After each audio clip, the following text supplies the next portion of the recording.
जागृती मोहिमेसाठी जीवन विकास मंडळ संचालित चैतन्य पुस्तकालय आयोजित सर्व संचालक मंडळ पोलीस उपनिरीक्षक दादासाहेब माजी सरकारी Karade madam Patil major Kokani major आणि सर्व सिनियर सिटीजन भारतात कुणाशी जास्त मॅडमशी परिचय आहे कारण ते नेहमी आमच्या मदत करतात.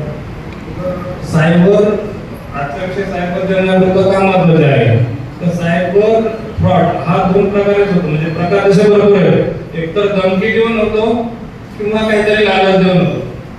एक तर धमकी देऊन होतो किंवा लालच देऊन होतो.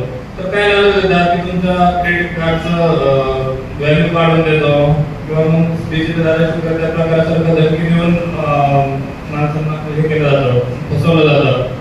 तर सायबरचे बरेच प्रकार आहेत. त्याच्यामध्ये कॉमन पहिला प्रकार होता सेक्स एक्सटॉर्शन.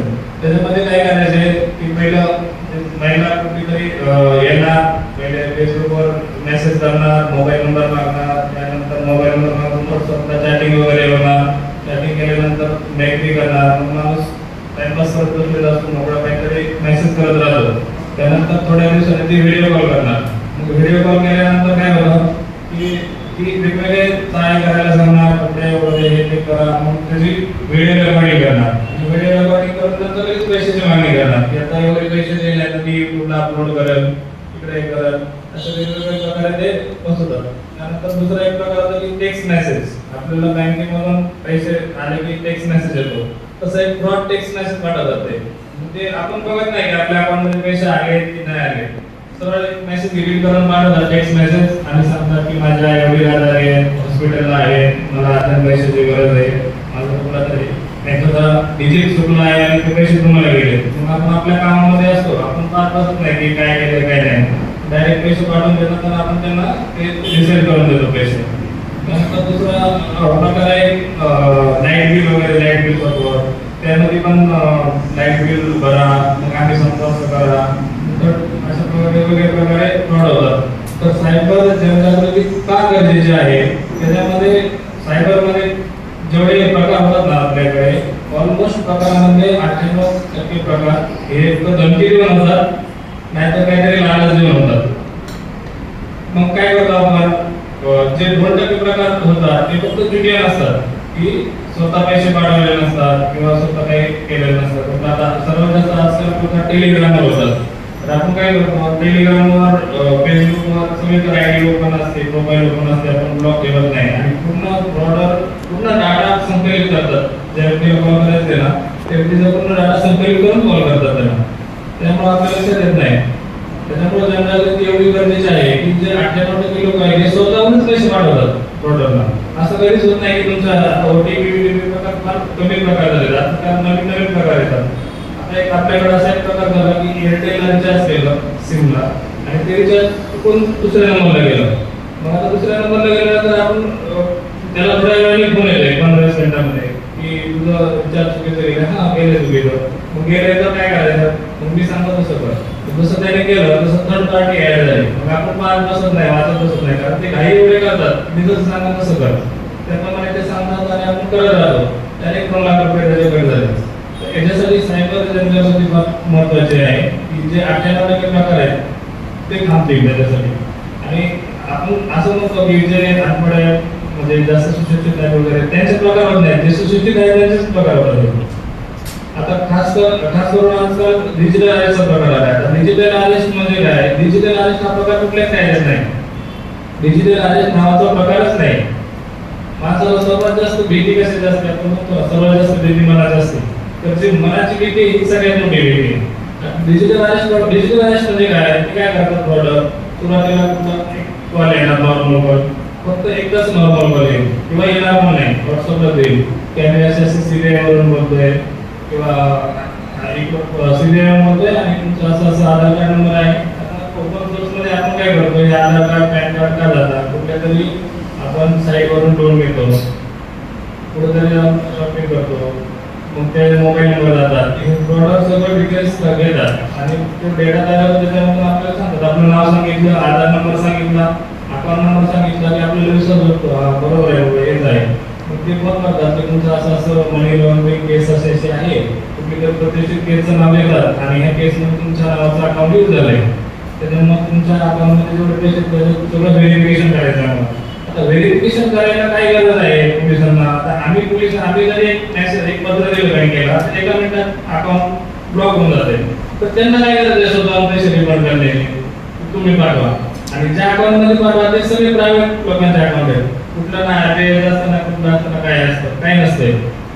त्यामुळं आपण त्यांना पैसे पाठवून देतो. आता एक प्रकार जसं आपण वेगवेगळे प्रकार सांगितले, जसा एक प्रकार असा होता की खास करून आता समजा आम्ही पूर्वी पोलिस काम करताना कुठले काम कशावर काम करायचे, इन्फॉर्मेशनवर काम करायचे, इन्फॉर्मेशन. आजकाल काय झालं की म्हणजे मोबाईल, सीरियल आणि सीसीटीव्ही हे जरच काम करतो. आम्ही पण जास्त वगैरे ठेवत नाही, म्हणजे जास्त गरज पडत नाही. पण हे जे लोक आहे हे लोकांचे सगळ्या ठिकाणी इन्फॉर्मर आहेत. आता तुम्ही एखाद्या व्यक्ती रिटायर झालाय, त्याच्या अकाउंटमध्ये 70-80 लाख रुपये आहे, एखाद्या करोड आहे, एखादा शिक्षक आहे, हे त्या बॉर्डरला काय माहिती की तुम्ही रिटायर झालाय, तुमच्या अकाउंटमध्ये एवढे पैसे, हे सगळं बँकेमधूनच माहिती जातात. आणि तिथपर्यंत पोहोचणं फार म्हणजे सध्या तरी चालू आहे, पण अजून वेळ लागेल थोडा. तर त्याच्यामुळे ह्या गोष्टी त्यांच्या इन्फॉर्मर त्यांना माहिती झालं. फार मोठं रॅकेट आहे, प्रत्येक ठिकाणी त्यांचे लोक बसले, आपल्याला माहिती नाही ते, आणि आपण स्वतःहून पैसे पाठवतो. आता एक आपल्याकडे बसलेला असा प्रकारचा एक शिक्षक होता, नाव वगैरे सांगत नाही. जसं त्या शिक्षक रिटायर झाला, सगळं त्याचं फंडिंग वगैरे होतं, त्यांनी सर्व पैसे पाठवले. ज्यावेळी तो ऍक्सेप्टच करत नाही की माझ्यासोबत डिजिटल अरेस्ट करण्यात आलाय किंवा सायबर फ्रॉड झालाय, आणि स्वतः घरी गेलो तिथं, घरी गेलं तरी ऐकत नाही. नाही असं होऊ शकत नाही, मग सुप्रीम कोर्टाचं वॉरंट आहे वगैरे, तुम्ही एवढे मोठे का की सुप्रीम कोर्टाचं वॉरंट आहे आपल्याला, वॉरंट वगैरे सुप्रीम कोर्टाचं असं व्हॉट्सअपला वगैरे पाठवलं जात नाही. आणि कुठलं सीबीआय येऊ द्या, कुणी पण येऊ द्या, पोलीस स्टेशनची मदत घेतल्याशिवाय तुमच्याकडे कुणी येणारच नाही. आम्हीच येणार आहेत ना सोबत, काय घाबरायची गरज आहे. त्याच्यासाठी जे काही हे लोक आहेत सायबर फ्रॉडवाले, हे लोकांशी जास्त वेळ कम्युनिकेशनच करायचं नाही. आपल्याला माहिती आहे ना की हा म्हणजे आपल्याला ब्लॅकमेलिंग करतोय, पोलीस स्टेशनला यायचं, पोलीस स्टेशनला गुन्हे घेत करा नाही. तर ज्या व्यक्तीच्या घरी गेल्यानंतर त्यांनी जसं ते डिजिटल अरेस्ट म्हणजे काय करतात, कंटिन्यू व्हिडिओ कॉल चालू ठेवतात, रात्र दिवस व्हिडिओ कॉल चालूच, बंद करत नाही. मग हीच तर आपल्या मनाची भीती आहे. कोण येतं तुम्हाला, कोणच अरेस्ट करत नाही, असा कुठला प्रकारच नाही. मग तो व्हिडिओ कॉल आम्ही गेल्यानंतर त्यांनी सांगितलं, हॉलमध्ये व्हिडिओ कॉल चालू होते 2 मोबाईलचे, त्यांनी सांगितलं प्रॉडक्ट सांगितलं कोण आलंय, बेलवाजी मोबाईल बेडरूममध्ये नेऊन ठेवा, बेडरूममध्ये नेऊन ठेवले मोबाईल. आणि नंतर म्हणजे आम्ही बोलतो कोण आहे ते, सीबीआय कुठला ऑफिसर आहे ते बोलतो त्याच्याशी, तर नाही बोलले असं नका करू शकते, असं बोलत नाही, त्यांची परवानगी घ्यावी लागेल. म्हणजे कसली परवानगी घ्या, काय नाही परवानगी वगैरे घ्या, आम्हाला काय बोलायला दिलंच नाही त्यांनी. शेवटी त्यांना म्हटलं आता तुम्हीच बोला, मी समोर तुम्हीच बोला.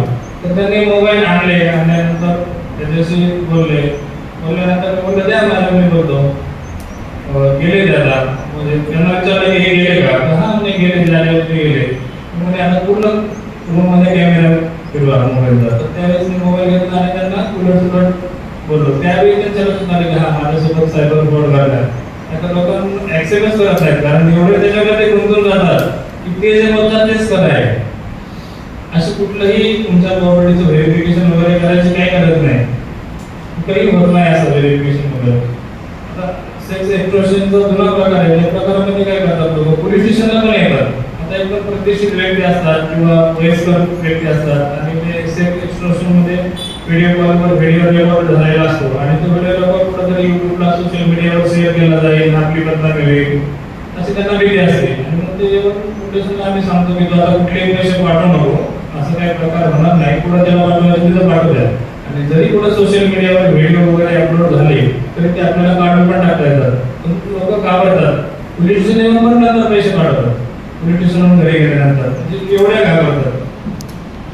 तर असा कुठला प्रकार डिजिटल अरेस्ट वगैरे नाही. आता रोज नवीन नवीन प्रकार येतात सायबर फ्रॉडमध्ये. आता त्यामध्ये वेगवेगळे प्रकार, सिम कार्डचे फ्रॉड आहेत, आपले क्रेडिट कार्ड वगैरे यामध्ये तुमचं लिमिट वाढवून देऊन असे फ्रॉड आहेत. सांगू शकत नाही की कुठल्या प्रकारे सायबर फ्रॉड आपल्यामध्ये येतील आणि आपले नुकसान होईल.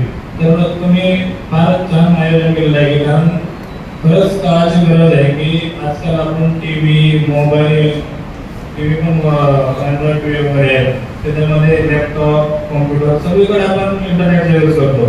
इंटरनेट ही फार काळजी करायची, आपण बोलू शकत नाही की आता बँकिंगचा एखादा व्यवहार करायचा आहे म्हणून कुठून एखादं ट्रान्झॅक्शन करत जातो, तर त्याच वेळी पूर्वी जर तेच ट्रान्झॅक्शन करायचं असेल तर बँकेमध्ये जाऊन आता 5 तास 1 तास लाईनमध्ये थांबावं लागायचं आणि त्यानंतर तो ट्रान्झॅक्शन होतो. तर ती गरज आहे.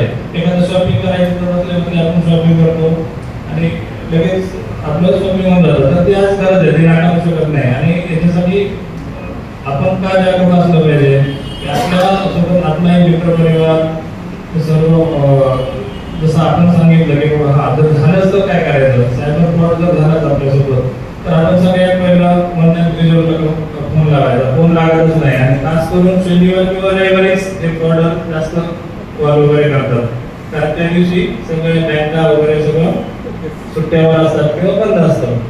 त्यानंतर जर नाही फोन लागला तर तुम्ही सायबरची वेबसाईट आहे, त्या वेबसाईटवर जाऊन तक्रार करू शकता. तिथं पण कसं होतं आम्ही कुठे शिकले आम्ही आहेच, आम्ही करतो मदत. तर असे अनेक प्रकार आहेत सायबरचे. तर तुम्ही सायबर फ्रॉड हे जे लेक्चर ठेवलं ते अतिशय चांगला कल्पना आहे, कारण हे खूप गरजेचं आहे. दुसरी गोष्ट आपण एवढे पुस्तकं वगैरे ठेवली, वाचनालय सगळं उपलब्ध करून दिलं, चांगली गोष्ट आहे. कारण एक लेखक पूर्ण आयुष्यभराचा अनुभव एका पुस्तकामध्ये शेअर करतो आणि तेच आपण वाचून पूर्ण त्याच्या आयुष्याचा अनुभव आपल्याला भेटतो 1-2 दिवसामध्ये किंवा 2 तासामध्ये. तर आपलं सायबर जीवन असंच आयोजित करत राहावं. आपण त्याबद्दल सर्व संचालक मंडळ सभासद सर्वांचे आभार. धन्यवाद सावंती साहेब आणि मोठे साहेब. या ठिकाणी सायबरच्या अनुषंगाने तुम्हाला जे काय प्रश्न असतील ते तुम्ही विचारू शकता, त्यांचे आम्ही उत्तर